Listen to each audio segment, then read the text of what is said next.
Welcome to our channel. Today we how to set up using Airtable for managing investor pipelines step by step clearly. Begin by visiting the Airtable website. Click on the Sign Up button. If you already have an account, click on Log In. Once you are logged in, create a new base. Choose Start from Scratch for a custom setup. Name your base Investor Pipeline. Create a new table within the base. Label this table Investors. Begin by defining the fields you need. Create a field for investor name as a single line text. Add a field for investment amount as a currency type. Include a field for contact information as a single line text. Add a status field using a single select option.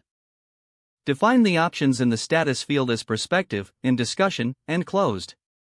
Add a field for follow-up date as a date type. Next, input sample data to visualize your setup. Enter names, amounts, contact details, and select statuses for a few investors. Now, create a new view for your table. Click Create a View and select Grid View. Rename this view to Active Investors. Filter the view to show only the. Click Create a View again and select Kanban. Set the status field as the grouping field in this view. Customize your Kanban cards by adding a cover image from the investor name field.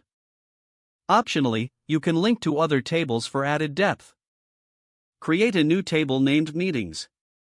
In the Meetings table, include fields like meeting date, topics discussed, and next steps. Now, consider adding a timeline view to track investment progress. Create a view and select Timeline. Use follow-up date as the date field for better tracking. To enhance collaboration, invite team members to your base. Click on Share and enter their email addresses.